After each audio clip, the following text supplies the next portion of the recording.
Hola, ¿cómo están? Bienvenidos al ciclo de charlas científicas sobre el gran ecosistema de la corriente de Humboldt. Soy Víctor Aramayo.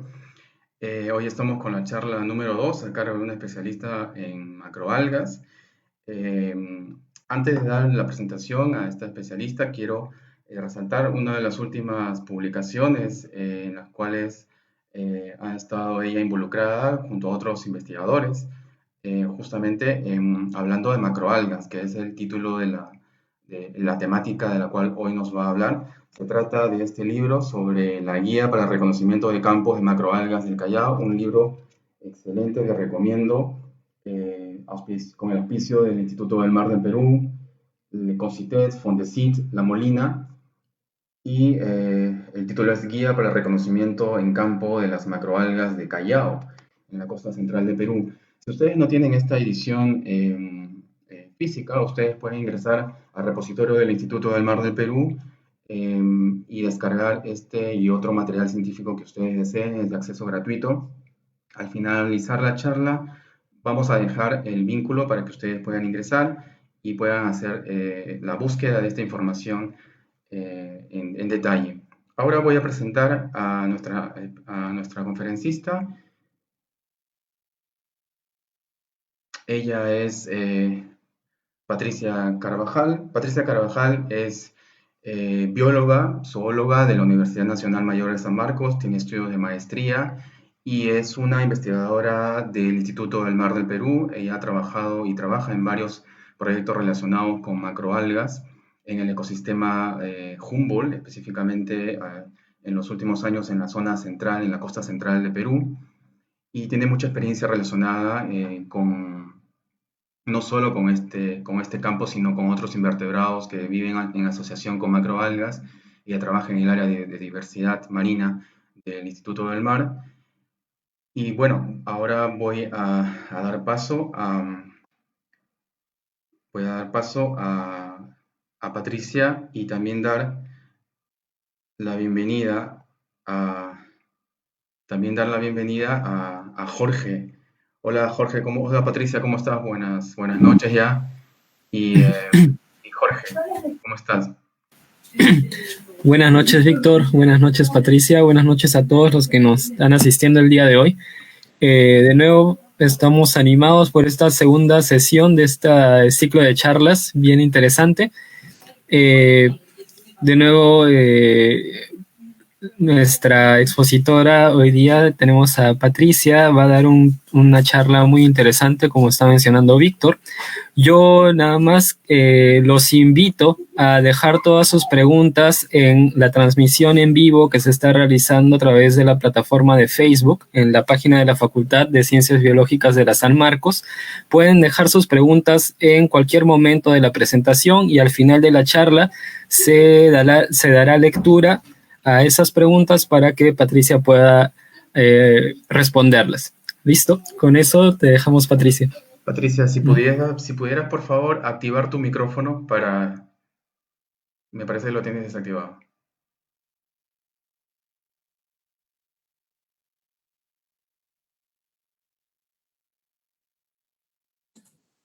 Ya, ahora sí me escuchan. Perfecto. Ya. Muchas gracias, Víctor. Muchas gracias, Jorge, por la invitación. Buenas noches a todos los presentes. Esta charla muestra algunas de las investigaciones que hacemos en el área funcional de investigaciones en biodiversidad del Instituto del Mar del Perú, IMARPE. La he dividido en dos secciones, una sobre biodiversidad marina, específicamente en ambientes costeros, bentónicos, y otra en la cual voy a abordar las investigaciones sobre las macroalgas pardas y el rol de estas como ingenieros ecosistémicos en zonas en el litoral costero peruano, ¿no? Empecemos como introducción. La biodiversidad marina a nivel composicional se define como la diversidad de genes, especies y ecosistemas. Por excelencia, cuando hablamos de diversidad marina, hablan de diversidad de especies. Pero la biodiversidad es mucho más que eso.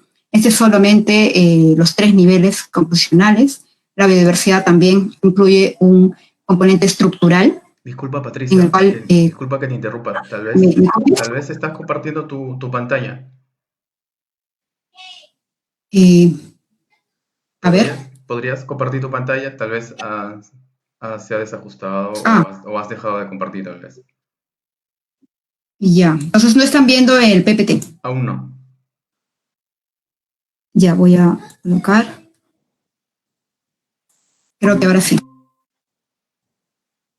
Ahora sí. Sí, ahora sí. Ya.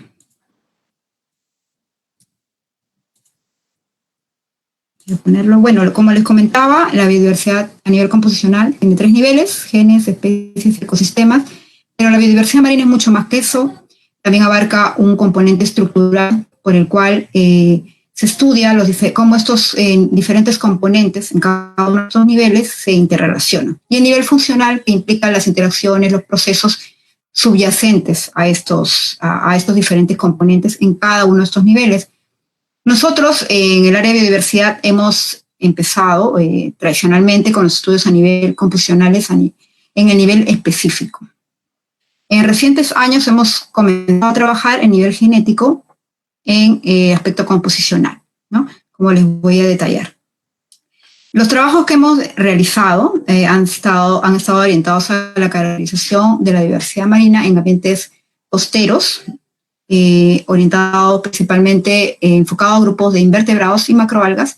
Hemos hecho tanto caracterizaciones como evaluaciones rápidas, inventarios, y tenemos un monitoreo en un área establecida. Las escalas de trabajo que trabajamos son macroeventos, que incluye aquellos organismos con tamaños mayores de 500 micras, y el megavento, que son aquellos que rápidamente en campo podamos reconocerlos, que son de talla mayores a 2 centímetros, ¿no? Y hemos realizado estos trabajos principalmente en hábitats rocosos y mixtos, tanto intermareal como submareal. Trabajamos con diferentes metodologías en diferentes escalas de tamaño, de acuerdo a los organismos, para abarcar un amplio espectro de la diversidad bentónica. En una escala de mayor tamaño, en la que vemos acá a la derecha, en la cual el buzo a nivel submareal o el muestreador recorre la zona de muestreo, puede ser 50 metros, 100 metros, dependiendo de la configuración de la zona de trabajo, haciendo registros visuales de la composición y la abundancia de los organismos que encontremos. Está dirigido principalmente a organismos de grandes tallas, organismos que forman parches, ¿no?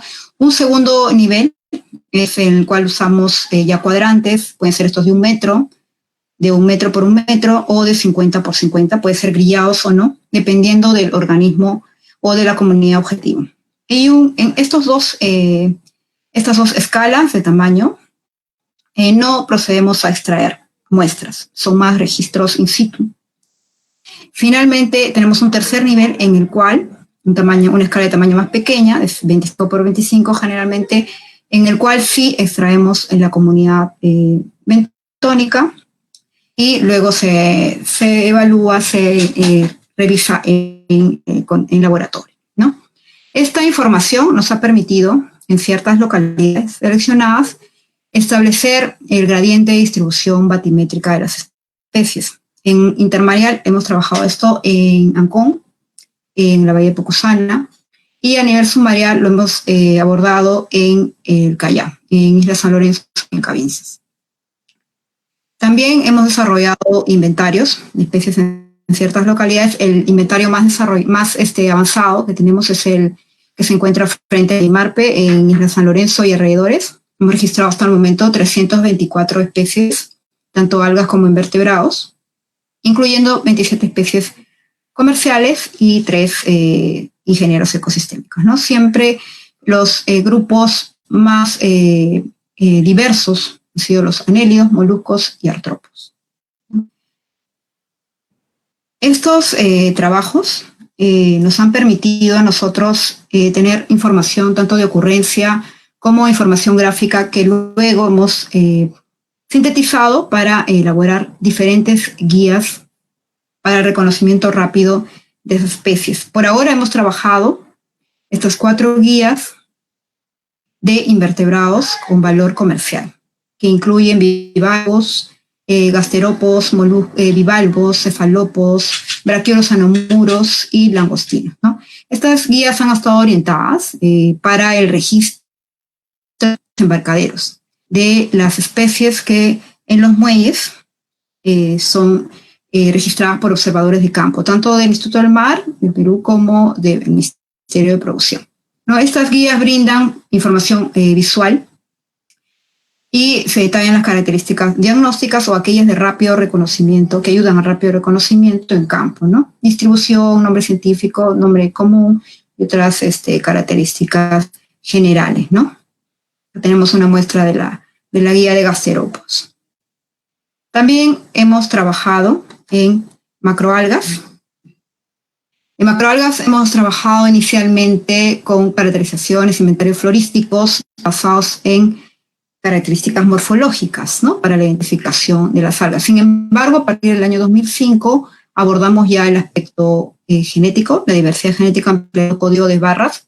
Estuvimos involucrados en un proyecto Fondesit, el cual nos permitió trabajar en 10 localidades en la costa centro del Perú, específicamente en Ancash, Lima e Ica, y mediante el cual pudimos obtener un material muy rico que tenemos alojado en la colección científica, y también nos permitió elaborar la publicación, un catálogo de la costa central del Perú que tiene las 87 especies que morfológicamente y genéticamente fueron determinadas. Sin embargo, hay muchas otras que requieren mayor estudio y que tenemos depositadas en la colección. También elaboramos unas guías de campo de Pucusana y de Callao para reconocimiento rápido basado en características morfológicas. Como les comenté, esta información, las muestras colectadas luego se depositan en una colección científica. El área funcional del IMARPE, el área funcional de biodiversidad, tiene a su cargo la colección científica del IMARPE, que es el repositorio más grande de especímenes, de especies del mar peruano y el continente antártico, que han sido colectados a lo largo de las diferentes investigaciones que desarrolla el Instituto desde su creación.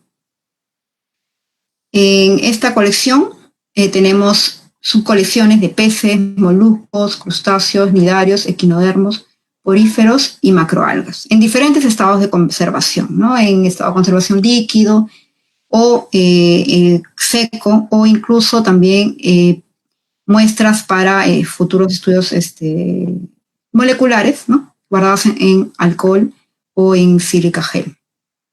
La información de la colección de los especímenes es albergada también digitalmente en base de datos, siguiendo los protocolos Darwin Core de información de colecciones científicas.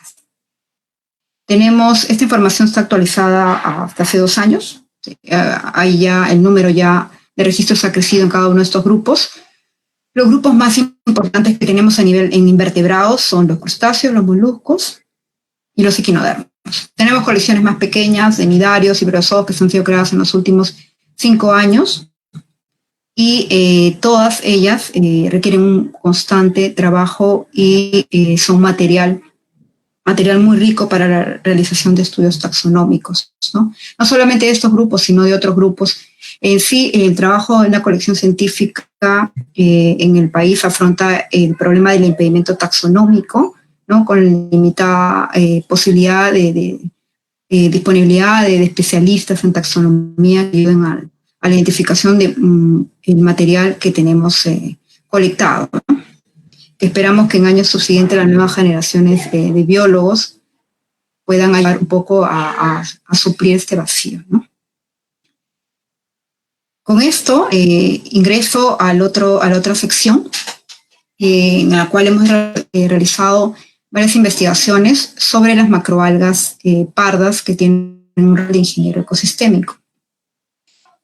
¿Pero qué son los ingenieros ecosistémicos? Este término fue acuñado en el año 94 por Jones, y desde esa época ha sido ampliamente utilizado en la literatura ecológica, ¿no? Para definir aquellos organismos que modifican, crean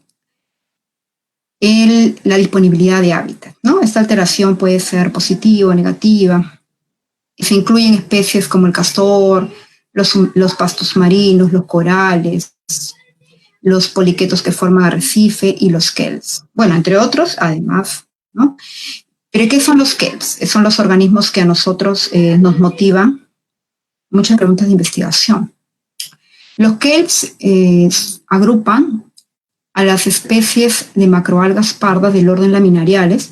Son aquellas que tienen el talo estructuralmente más desarrollado dentro de todas las algas. Son especies de aguas, típicamente de aguas frías o temperadas, y principalmente habitan en el hemisferio norte. En el Perú solo hay 5 especies de kelps que voy a detallar más adelante. Estas especies son reconocidas por ser productores primarios, bases de las cadenas tróficas, aportan al flujo energético en los sistemas costeros de diferente modo, ya sea siendo consumidos en las redes tróficas, como aportando partícula orgánica disuelta a través de los exudados, partícula orgánica, detritos particulados, a través de la mortalidad, ¿no? Pero también tienen otro mecanismo que es a través de su flotabilidad. Especies como Macrocystis pirífera, que tenemos registrada en el país, tiene unas estructuras denominadas neumatóforos que le otorgan la capacidad de flotabilidad. Estas forman como islas flotantes que pueden alejarse de la costa y llevar consigo carbono. Carbono es secuestrado, el dióxido de carbono, que luego puede ser depositado en el fondo de los mares. Esto ha sido, está proponiendo como un importante método de mitigación del cambio climático, y también mitigación de la acidificación en zonas costeras, ¿no? Porque estas algas típicamente capturan grandes niveles de CO2. Estas algas también son un hábitat verticalmente estructurado, debido a su diferenciación del talo, ¿no? Tenemos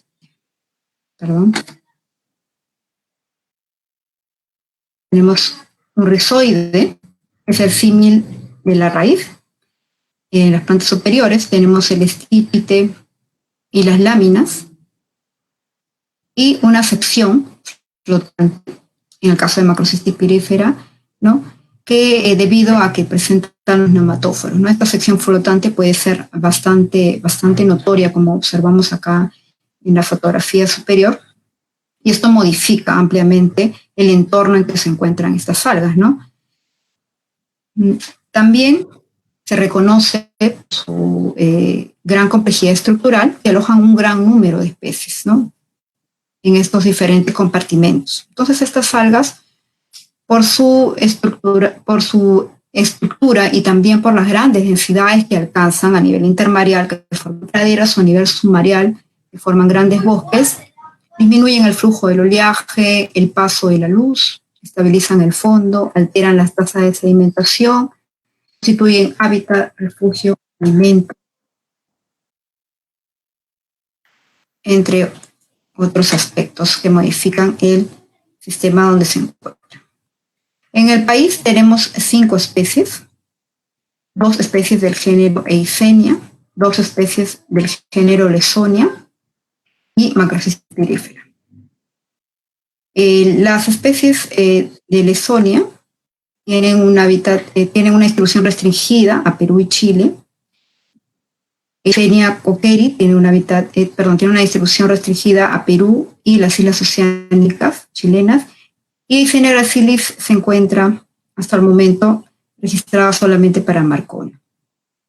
En el caso de Macrocystis pirífera, tiene una distribución más amplia, es una especie de distribución bipolar, se encuentra en las islas subantárticas, en Perú, Chile, Argentina y en el hemisferio norte.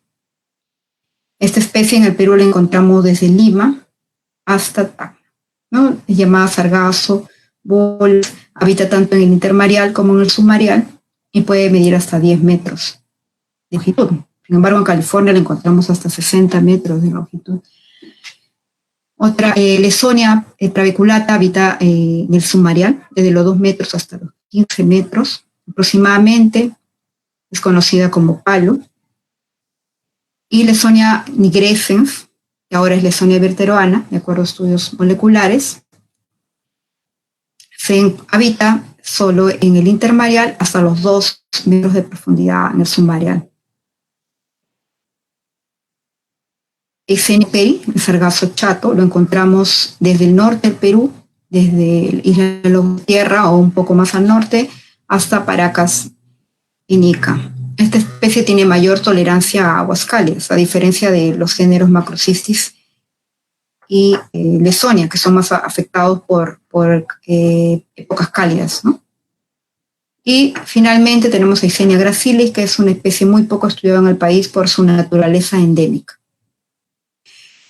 A nivel comercial, las 3 primeras especies, las 2 especies del género Lesonia y Macrocystis pirífera, tienen importancia comercial. Su extracción se encuentra vedada vía una resolución ministerial del año 2008 y solamente se producen extracciones vía recomendación del IMARPE. ¿Y por qué son extraídas estas algas? Es porque en sus paredes celulares tienen unos polisacáridos denominados alginatos que tienen propiedades espesantes, estabilizantes, emulsificantes y que son muy atractivas para la industria alimenticia, textil, farmacéutica, entre otras, ¿no? Y su extracción o su demanda a nivel internacional es creciente.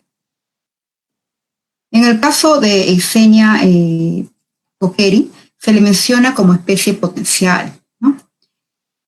Sin embargo, nosotros ya hemos registrado que hay cierto tipo de demanda muy ocasional en algunas localidades, y también se han otorgado licencias de áreas para cultivos en el norte del Perú. Entonces está cambiando ya las posibilidades de uso de esta alga que también posee alginatos, ¿no? Ahora, ¿qué investigaciones hemos desarrollado? Las podemos dividir en 4 grandes grupos. Hemos evaluado en Lesonia trabeculata la composición de la comunidad asociada a los rizoides según el tamaño del rizoide. También hemos estudiado la composición de la comunidad, asociada a diferentes hábitats, específicamente 2 hábitats dentro de las praderas submareales, de Eisenia coqueri, Lesonia trabeculata y Macrocystis pirífera. También estamos estudiando la variabilidad temporal, tanto de la misma pradera, de la misma alga, como de la diversidad asociada en el Callao, en el alga Macrocystis pirífera. Y finalmente, la comunidad asociada a especies del género Eisenia, de las cuales menos atención habían recibido hasta recientemente. Vamos a empezar con el estudio que hicimos en Lesonia trabeculata.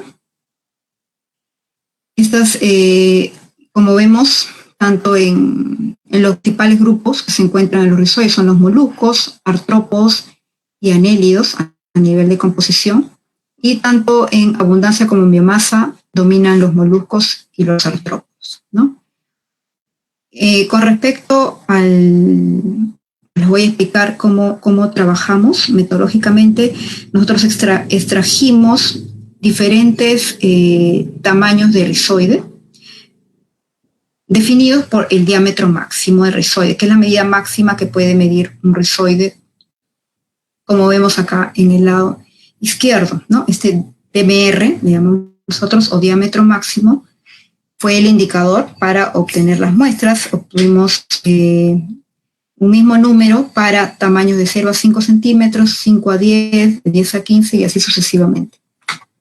Entonces observamos que el número de especies y el número de individuos por disco de fijación se incrementa linealmente conforme aumenta el tamaño del disco de fijación o rizoide.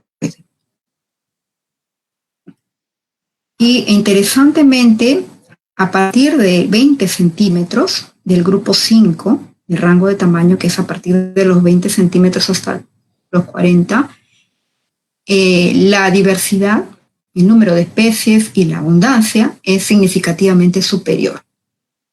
Y esto es interesante porque las resoluciones ministeriales que otorgan permisos para la extracción de esta especie de Leysonia trabeculata indican como recomendación que se deben extraer las especies, los individuos mayores, con tamaños mayores de 20 centímetros de DMR, ¿no?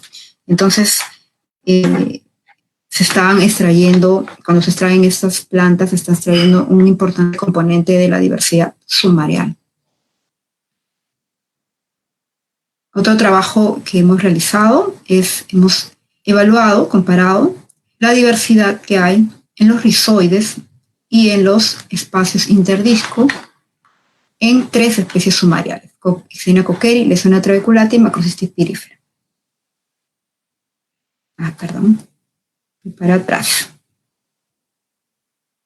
Ahora, les explico un poco. Los espacios interdiscos o interplantas son aquellos ubicados en la pradera, específicamente entre las plantas, ¿no?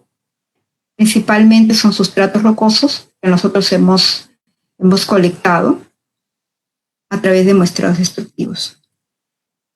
Hemos comparado, hemos evaluado la diversidad que hay también en estos hábitats, ¿no? Que están inmersos dentro de las praderas. ¿Qué encontramos? Vimos que la diversidad, el número de taxa encontrado en los discos de indicadiscos fue superior para las 3 especies, fue superior al encontrado en los espacios interdiscos. Los grupos dominantes siempre fueron los anélidos, artrópodos y moluscos, ya sea en los discos de fijación o en los espacios interdiscos.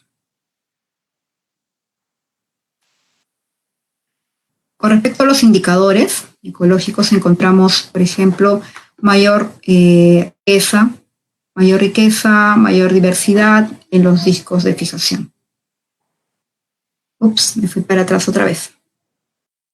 Y en los análisis multivariados observamos que la comunidad de los discos de fijación y de los espacios interdiscos se diferencia significativamente.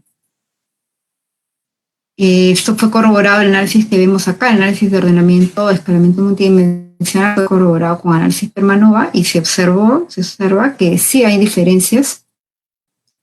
Entonces tenemos composiciones similares con respecto a filéticas, ¿no? Con respecto a los filos que dominan. Sin embargo, la comunidad que encontramos tanto fuera de los discos como en los discos está diferenciada.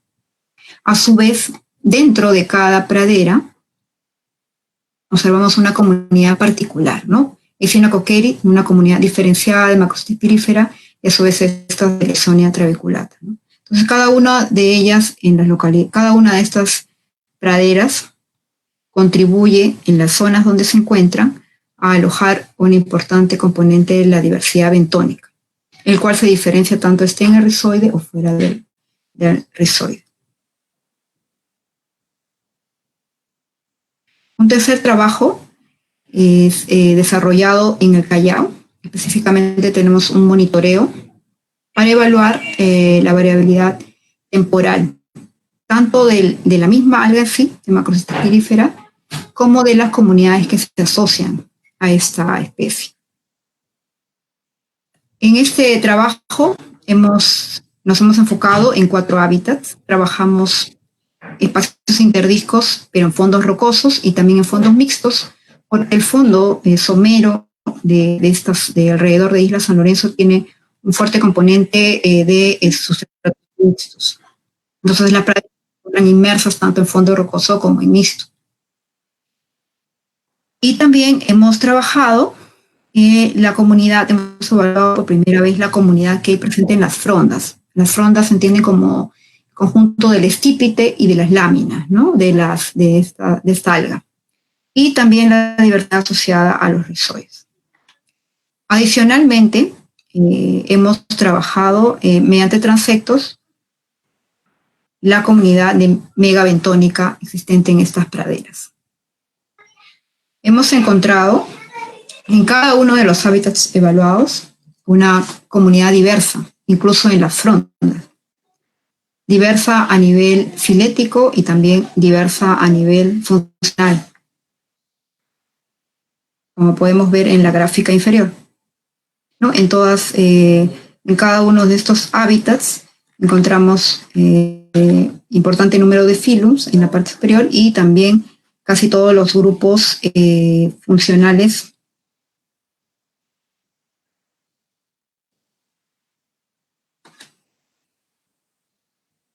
Con respecto a la diversidad, encontramos 225 taxa de invertebrados y 125 taxas de invertebrados que incluyen 125 taxas que incluyen invertebrados y también algas, ¿no? Estos agrupados en 16 filas. Y con respecto a las especies megabentónicas, encontramos 81 especies. En los análisis multivariados, podemos observar que la comunidad de cada uno de estos hábitats, el rocoso, el mixto, el rizoide y el de fronda, es bastante diferenciada entre sí. Sin embargo, la del rocoso, que vemos acá en color naranja, y en color turquesa el rizoide, es más similar entre sí, ¿no? Porque ambos son sustratos sólidos que están muy próximos entre sí. La comunidad de la fronda es un poco más dispersa. Sin embargo, en el análisis Termanova, estas 4 comunidades se diferencian significativamente a lo largo del tiempo. Acá observamos la variabilidad temporal de diferentes indicadores, ya el número de especies, la abundancia, la diversidad de Shannon, equidad de Pelú y dominancia de Simpson en los 4 hábitats macrobentónicos, en la comunidad macrobentónica de los 4 hábitats evaluados. En general, no observamos, se observa una escasa variabilidad temporal y con respecto a las épocas cálidas, neutras y frías establecidas de acuerdo al índice costero El Niño, no observamos mayor diferencia, como se pueden observar en estos gráficos, en estos análisis multidimensionales. Entonces, durante el periodo del monitoreo, la comunidad bentónica se ha mantenido bastante estable. Sin embargo, hemos podido observar en zonas someras el efecto de algunas, durante el Niño, ¿no? de las ondas Kelvin cálidas, el efecto ha sido dramático hasta los 2 o 3 metros de profundidad, en la cual encontramos rizoides con prácticamente sin estípites que han perdido, había una elevada pérdida de biomasa y hay un incremento de los herbívoros, ¿no? Como podemos ver en estas fotografías. Pero esto rápidamente, estas algas rápidamente se recuperan. También se observó un incremento no solo de los herbívoros, sino también de otras especies que ocupan los sustratos libres dejados por esta especie. Como conclusiones de este trabajo, el monitoreo, podemos indicar que se observó una alta diversidad en cada uno de los hábitats evaluados. El mixto aportó mayor diversidad que el rocoso y a su vez mayor diversidad que el rizoide y la fronda. En los rizoides se encontraron en muchos casos especies o individuos juveniles y también,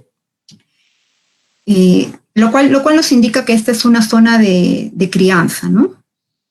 Lo cual ha sido reportado ya en la bibliografía. Se encontraron cangrejos, por ejemplo, vígeros, ¿no? Zona de reproducción y de crianza. Y como les comenté, aparentemente son las unidades, los rizoides y la comunidad asociada a las algas, a la fronda y a los espacios interdiscos, hasta el momento se han mostrado bastante resilientes frente a los cambios que han ocurrido desde el año 2011. Se confía confirma el efecto ingeniero ecosistémico de estas algas por la gran diversidad que encontramos en cada uno de los compartimentos de la pradera. Ahora, finalmente, las últimas investigaciones que estamos desarrollando se han enfocado al género Eisenia, específicamente en las dos especies que tenemos, Eisenia cockeri y Eisenia gracilis. Hemos hecho trabajos en 5 localidades: Isla Lobos de Tierra, en Casma, en Paracas, en Hilo y en Marcona, ¿no? Y hemos trabajado aspectos poblacionales generales, como la densidad en la cual están agregadas estas especies, y nos hemos enfocado a la comunidad que hay de los rizoides. Algunos indicadores que registramos de los especímenes de algas, como la longitud total, la altura del estípite, el perímetro del estípite, el diámetro del rizoide, el perímetro del rizoide y la altura del rizoide. Estos indicadores nos permiten evaluar cómo se diferencian morfológicamente estas praderas en las diferentes localidades y nos ayudan a explicar un poco las diferencias de las comunidades que podemos encontrar. Imágenes de cómo hemos trabajado la extracción de los rizoides y posteriormente el análisis de la comunidad microbentónica en el laboratorio, ¿no? Acá podemos ver la distribución de los diferentes parámetros morfométricos evaluados. En matices de amarillo vemos los valores de las localidades evaluadas en el caso de Eisenia cockeri. Y en azul, las localidades para Eisenia gracilis. Eisenia gracilis de por sí es una especie más pequeña, podemos verlo rápidamente en los diferentes gráficos, ¿no? Y en el caso ya a nivel intraespecífico, vemos que la localidad de Casma, en la localidad de Casma encontramos especímenes de mayor tamaño, contrariamente a lo registrado en Lobo de Tierra, que son plantas más pequeñas. Están densamente agregadas, pero son más pequeñas y más robustas. Con respecto a la comunidad que encontramos en estas dos especies, observamos el mismo patrón debido a que las especies de la Eisenia cockeri son más robustas, más grandes, alojan un mayor número de especies, tienen una mayor abundancia de individuos, ¿no? El análisis multivariado permitió distinguir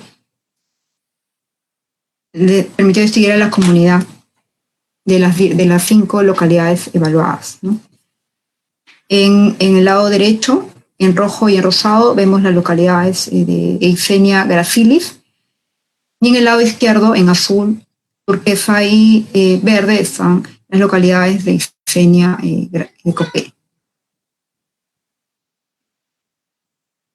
Los análisis Permanova lograron diferenciar a nivel de localidades tanto la abundancia de las especies encontradas en estas localidades. Alrededor de 200 especies han sido encontradas en Eisenia cockeri, mientras que unas 70 especies hemos encontrado en Eisenia gracilis. De por sí, los rizoides de Eisenia gracilis son mucho más pequeños, menos estructurados.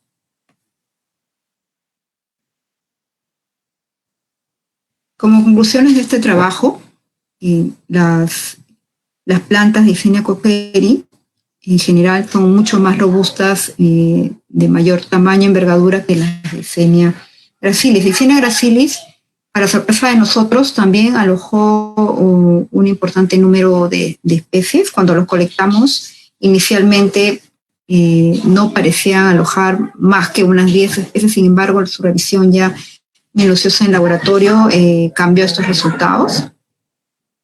Cada una de las localidades evaluadas se caracteriza por una comunidad particular, ¿no? En los diferentes especies evaluadas, lo cual también se debería, pues, a la diferente ubicación latitudinal de las áreas de muestreo. En resumen, los trabajos realizados en algas pardas laminariales, podemos concluir que los discos de fijación definitivamente sirven como unidades observacionales y experimentales en los ambientes costeros, ¿no? Son fácilmente colectables a nivel de identificación y de trabajo en laboratorio. Sí es más trabajoso, sin embargo, pueden servir para hacer comparaciones a nivel latitudinal, comparaciones a nivel temporal, ¿no? Las especies peruanas de kelp en general proveen hábitat moderado, de moderada a elevada diversidad, como hemos visto para las diferentes, en las cinco especies estudiadas hasta el momento. Entonces, estas 5 especies se comportan como ingeniero ecosistémico. Sin embargo, para nosotros es necesario desarrollar un mayor número de estudios en Eisenia gracile, ¿no? Aún tenemos un solo trabajo al respecto. Y esperamos que los diferentes hallazgos que obtengamos puedan contribuir a incluir en las recomendaciones de manejo indicadores ecológicos, ¿no? Porque hasta el momento los indicadores utilizados no incluyen la diversidad de especies que alojan las praderas. Eso es todo lo que espero haya estado en el tiempo. Que tengo para Muchas gracias, Patricia. Sí. No, muchas gracias por la presentación. Ahora pasamos a unas preguntas que el público está dejando y que espero sigan dejando en la plataforma del Facebook. Una primera pregunta viene de Edgar Flores. Un saludo, Edgar. Asumo que esa pregunta viene desde Chile. Él pregunta, cuando habla de la variabilidad temporal de macrocistis, por ejemplo, ¿de cuánto tiempo hablamos? ¿Y qué factores ambientales explican esa variabilidad en la diversidad, en la riqueza, etcétera? Sí, mira, los resultados que he mostrado son desde el año 2011 al 2017. Tenemos el monitoreo trabajado hasta el año 2019, sin embargo, por limitantes de evaluación de los datos, no cuento con la información actualizada, ¿no? Sin embargo, en ese tiempo se han dado ondas Kelvin cálidas, se han registrado niños, y nosotros he visto los efectos, pero no han sido efectos significativamente evidentes, ¿no? Ha habido incremento de metílidos, ha habido desaparición de algunas especies. Sin embargo, a nivel estructural, la comunidad se ha mantenido bastante bien, digamos, en el rango que nosotros reconocemos como normal, ¿no? Y hemos trabajado las variables que registramos son los nutrientes, salinidad y la temperatura, ¿no? Con respecto a la temperatura es que mayores relaciones podrían encontrarse. No sé si eso responde a la interrogante o se me escapa algo. No, me parece que sí. Si es que algún detalle ha escapado, Edgar, puede seguir preguntando.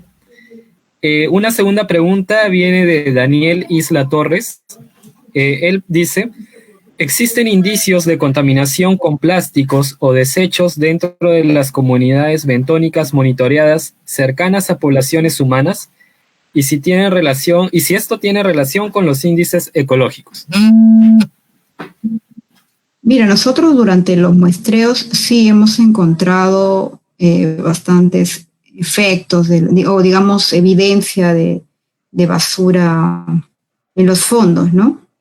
Desde plásticos cualquiera hasta redes. ¿Por qué? Porque la zona de monitoreo en la que hemos trabajado se encuentra en una bahía frente a un puerto, al principal puerto del país, ¿no? Entonces es en la zona del Callao.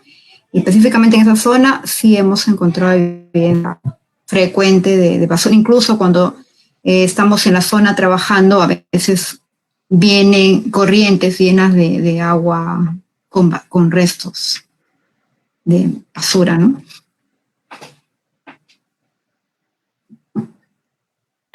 Ok, gracias, Patricia. Todavía no hemos relacionado, hecho digamos, registro de la cantidad cuantificado para poder relacionarlo a los resultados ecológicos que tenemos, ¿no? Sí, eso era la segunda cosa que preguntaba Daniel. Muchas gracias. Una tercera pregunta viene de Diego Nahuel Campos. Agradece la exposición y pregunta: ¿qué tanta plasticidad han demostrado las especies de Eisenia a nivel latitudinal? ¿Se puede comparar a la que presenta macrocistis? Mira, la Eisenia, al menos la Eisenia cockeri, es bastante plástica. Lo que sí, estas en general, también igual macrocistis, suelen formar praderas en parches, ¿no? Porque la costa está diferenciada o el sustrato rocoso no es continuo. Entonces tú lo encuentras en ciertas zonas donde hay sustrato rocoso, pero hay zonas donde hay sustrato rocoso y no se encuentran estas poblaciones de macrocistis o de Eisenia. Ahora, latitudinalmente están diferenciadas. La Eisenia cockeri, como tiene mayor tolerancia a aguas más cálidas, la encuentras en el norte de Perú, lobos de tierra e incluso más al norte. Tengo entendido que también va más al norte. Y es abundante en ciertas zonas desde Casma hasta Isla Lobos de Tierra, en ciertas zonas como formando parches, ¿no? De allí, desde esa zona, desde Ancash, no la encontramos hasta Paracas.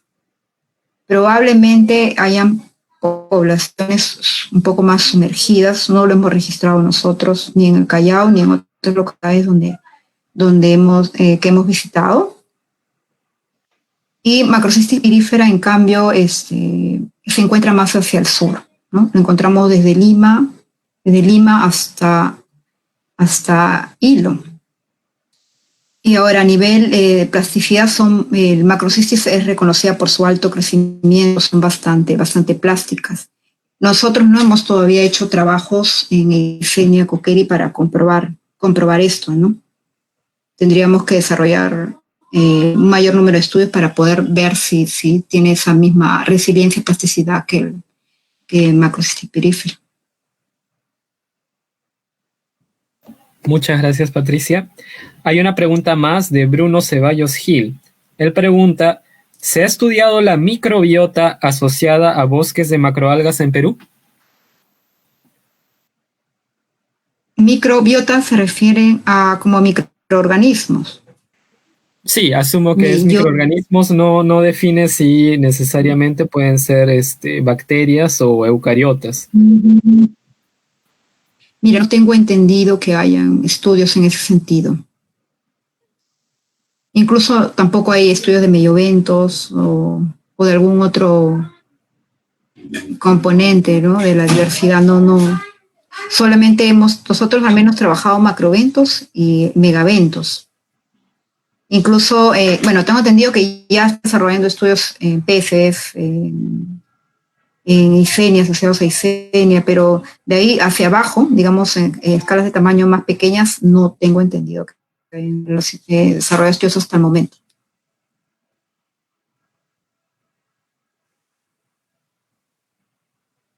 Gracias, Patricia. Edgar Flores, que hizo la primera pregunta, está precisando un poco más, pero primero agradece tu respuesta. Le parece un trabajo muy importante y él quería acotar algo en su pregunta, porque dice que iba por el lado de ver si variables como el oxígeno, presión parcial del CO2, temperatura, tenían un impacto significativo en la estructura de las comunidades, dado que son variables afectadas por el cambio climático.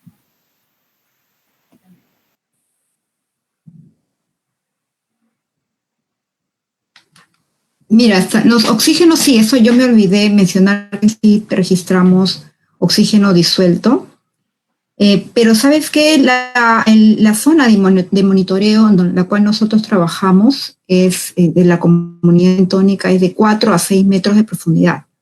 Entonces, en este rango no hemos observado disminuciones notorias, cambios bruscos del oxígeno, ¿no? Más bien sí cuando hemos hecho recorridos para la comunidad megabentónica hasta los 12 metros, sí hemos registrado en esas zonas cambios por presencia de disminución de oxígeno, presencia de bacterias, ¿no?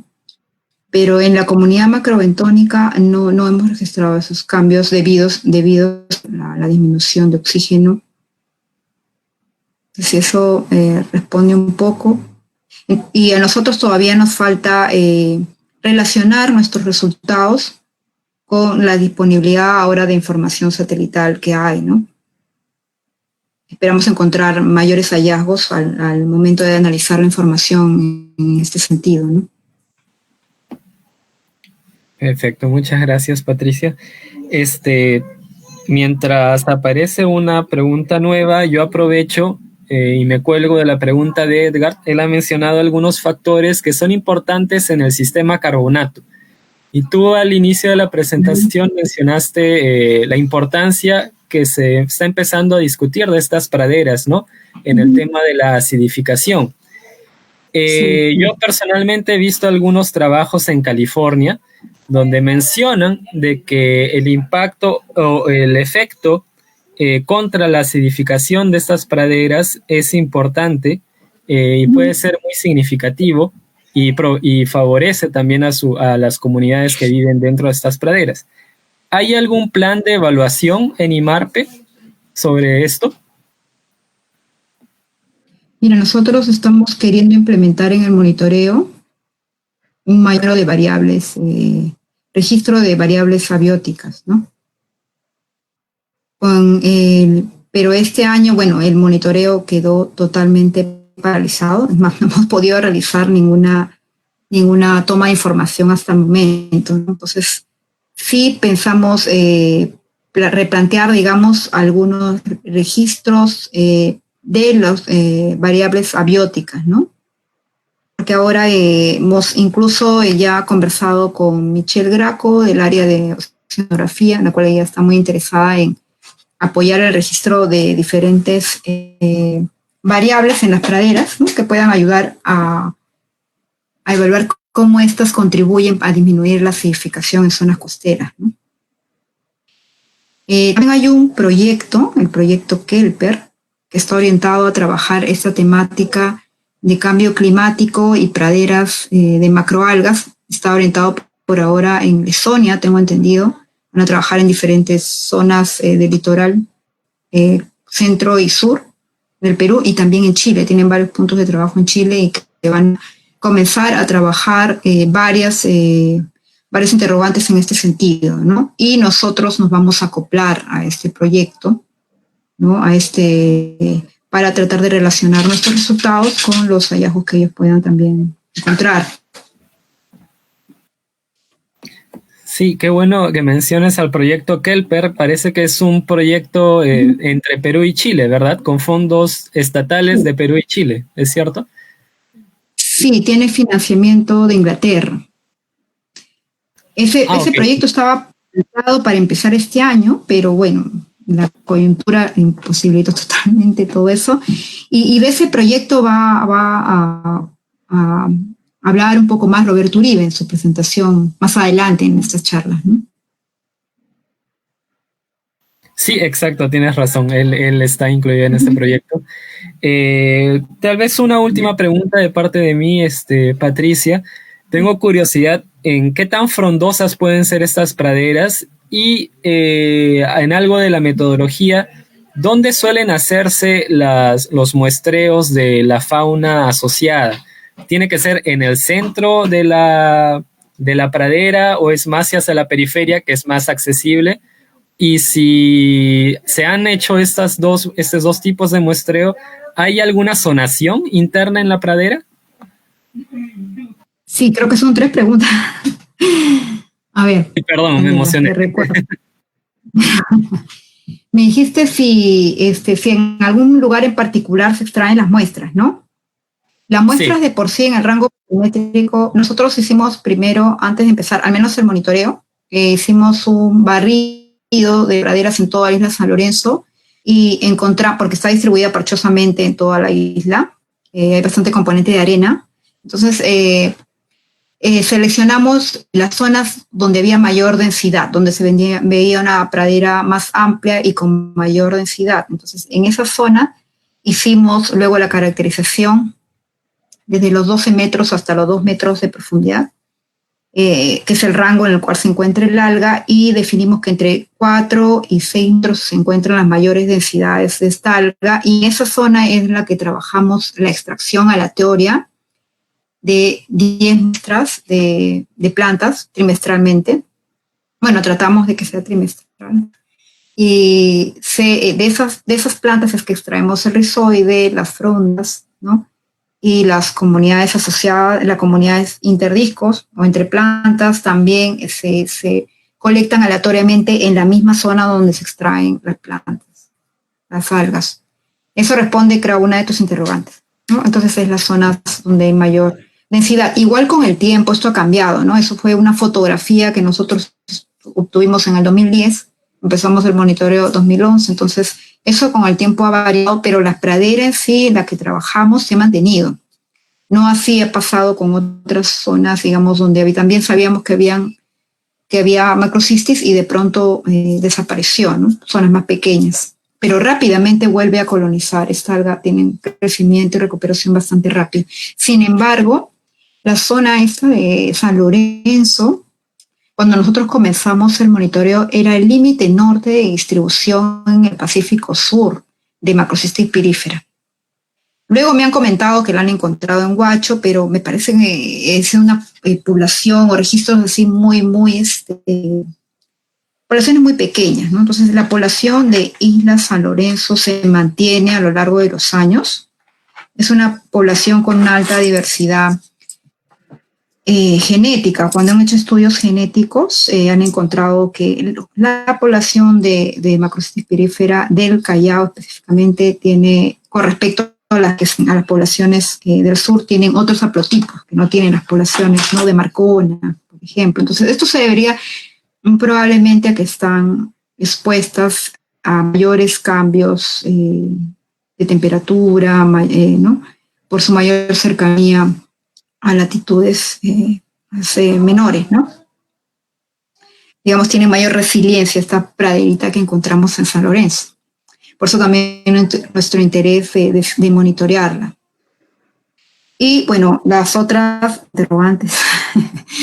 La otra ¿me podrías repetir?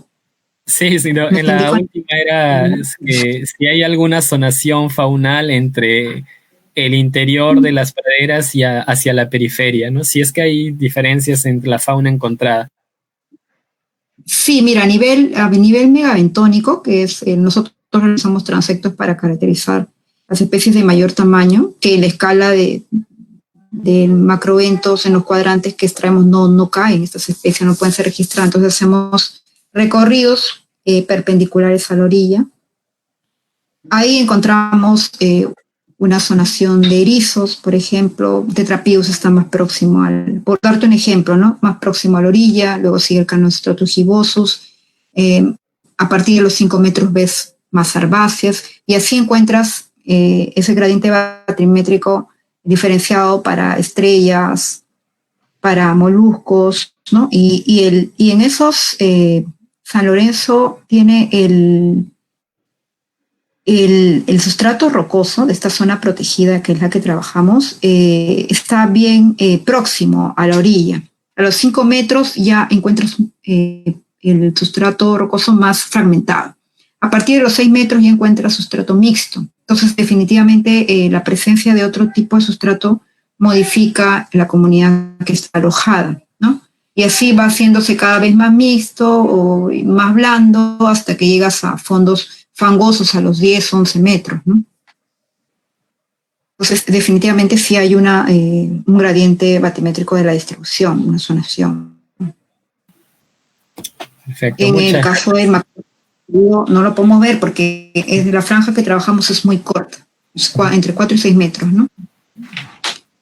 Ok, muchas gracias, Patricia. No hay más preguntas. No, perdón, sí, ha aparecido una pregunta ahora de Roberto Uribe, justamente. Felicita la exposición. Ajá. Y tiene una consulta. ¿Han encontrado nudibranquios dentro de las praderas de Kelps? ¿Alguna especie rara de este grupo? Hemos encontrado nudibranquios, sí. Hemos encontrado dóridos, ahorita los nombres no los tengo, pero sí hemos encontrado, pero son los que él ya ha reportado en su publicación, ¿no? Incluso en algún momento le envié una foto, me parece, de algún nudibranquio. Sí, hemos encontrado. Pero no es que se encuentren abundantes o una gran diversidad, ¿no?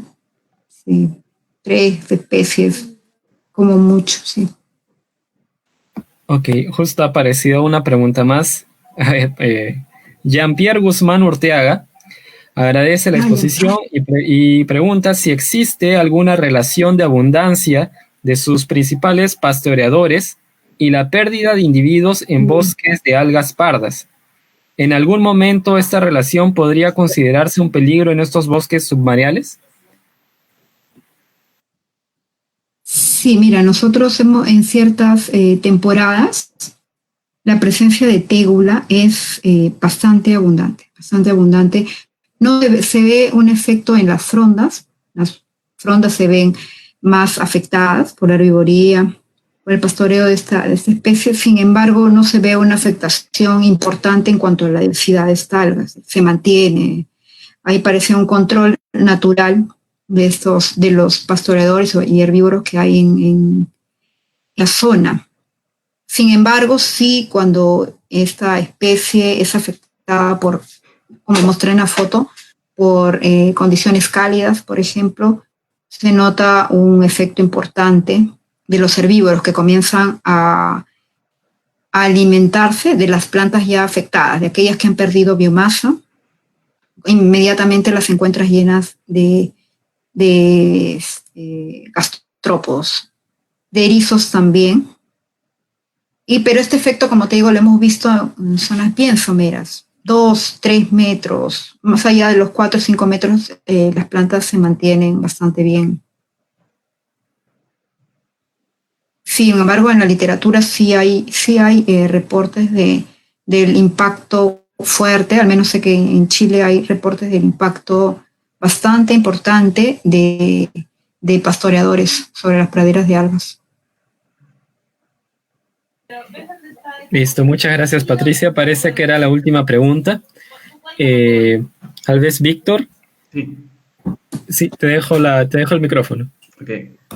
Gracias, Patricia. Excelente tu presentación. Te quería hacer, bueno, antes de las consultas, igual quería coincidir con lo que tú comentas. Efectivamente, la geomorfología de la isla San Lorenzo condiciona mucho el tipo de vida que podemos encontrar sobre el fondo, ¿no?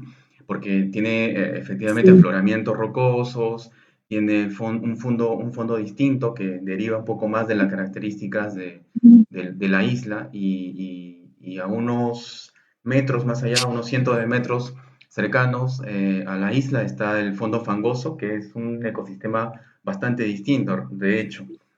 Y también pienso, claro, como tú que hay escuché el tema de la taxonomía que mencionaste al inicio, que de hecho es un problema a nivel mundial, el tema de la taxonomía y cómo está afectando la percepción que tenemos sobre la diversidad, el hecho de que no hay muchos especialistas taxónomos y hay poca investigación. Incluso gente que está haciendo evaluaciones de ecología no son taxónomos o no tienen experiencia identificando adecuadamente. Y obviamente eso tiene una influencia importante sobre la percepción que tenemos sobre la riqueza y sobre la diversidad de un área, ¿no? Así que en ese contexto te pregunto tienes una idea de cuáles son los grupos de megafauna, porque te escuché los grupos de megafauna que están un poco más en un estado crítico de que falta ahondar un poco más en su identificación. Esa es una primera pregunta. De megafauna, perdón. Creo que dije macrofauna. Megafauna. Megafauna, sí.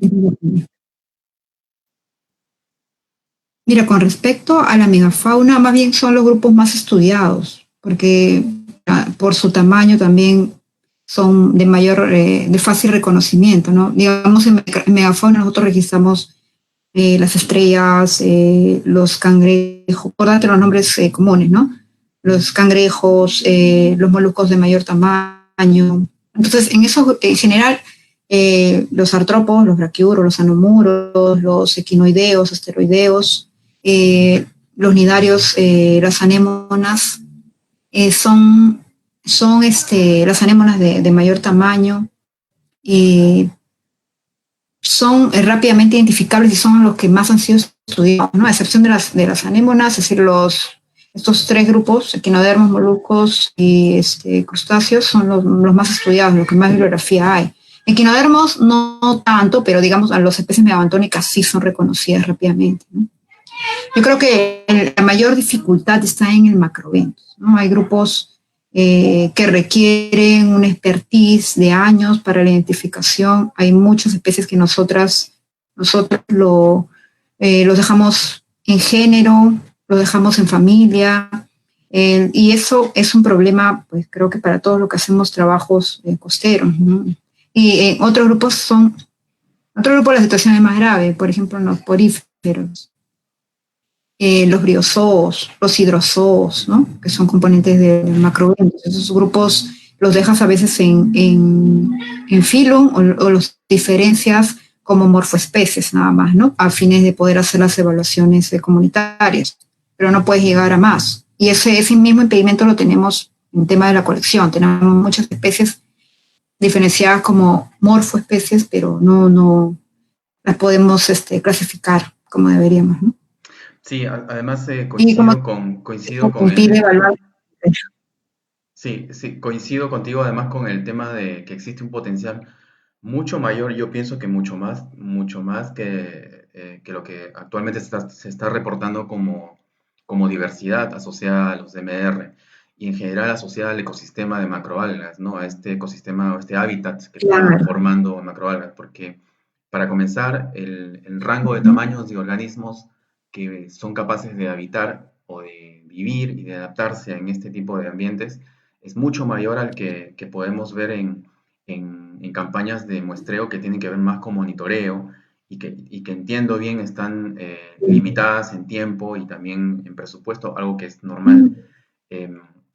Así que coincido bien con ese tema y es algo que hay que ver. Creo que hay dos preguntas adicionales que mencionó, que nos ha pasado Jorge. Dice, la primera es, por la exposición, ¿cuáles serían los principales servicios ecosistémicos de la pradera de Macrocystis perífera en San Lorenzo? Ya. Bueno, básicamente de la exposición se puede desprender, ¿no? Son ingenieros ecosistémicos, estas algas aportan a la diversidad bentónica, entonces como tal ya ofrecen un servicio de incremento o de manutención de la diversidad de los fondos, ¿no? Después contribuyen con un aporte importante para la mitigación del cambio climático, lo cual no ha sido estimado. Luego limitan el flujo del oleaje, lo cual ayuda pues a que sea como zona de refugio, de reproducción, no solo de invertebrados, sino también de peces. Eso sería de modo resumido, ¿no? Algunos de los servicios que podemos, porque en esta zona felizmente no extraen Macrocystis perífera. Eso sería otro, ¿no? Sería considerada como un recurso también, pero en esta zona no extraen esta especie. Y hay una última pregunta. ¿Los resultados de estos estudios han sido publicados en revistas o boletines? ¿Existe la oportunidad de trabajar con estos datos no publicados para tesistas? Sí, mira, hay opción de trabajar como tesis, sea de pregrado o de posgrado. Yo he mostrado resultados de tesis, he mostrado resultados de una publicación que está en camino, ¿no? Y hay otros que estamos empezando a trabajar, ¿no? Para publicaciones futuras. Es bastante material, ¿no? Entonces, lo que sucede es que digamos, hemos trabajado, como estamos en el área funcional de biodiversidad, estamos inmersos en varios temas. Entonces, muchas veces, como tú sabes, tenemos que responder a múltiples, y biodiversidad es un tema universal, entonces a veces somos distraídos por otras temáticas que tienen que ver con biodiversidad, ¿no? Eso nos retrasa un poco nuestro ritmo de publicación. Así es importante igual resaltar esas múltiples actividades porque en el instituto efectivamente hacemos muchas actividades, muchas más que las que originalmente estamos normalmente habituados a hacer, y es normal porque llegan solicitudes o es necesario programar o coordinar reuniones de trabajo asociadas a un recurso en particular o un tema en particular en una área de la costa de Perú, es normal. Así que se entiende bien que son como todoterreno en biodiversidad, ya que es un área transversal, además, en el instituto. Bueno, si no hay más consultas, agradecemos a Patricia Carvajal. Muchas gracias, Patricia. Muchas gracias, Jorge. Excelente la ponencia, Patricia. Y bueno, los invitamos a la charla del día de mañana a las 8 de la noche. Y muchas gracias otra vez. Gracias a todos. Muchas gracias, Víctor, por la invitación. Gracias. Muchas gracias, Patricia, nuevamente por responder a todas nuestras dudas. Gracias, Víctor, de nuevo por armar este ciclo de charlas. Nos vemos mañana. Nos vemos mañana. Chao. Hasta luego. Gracias.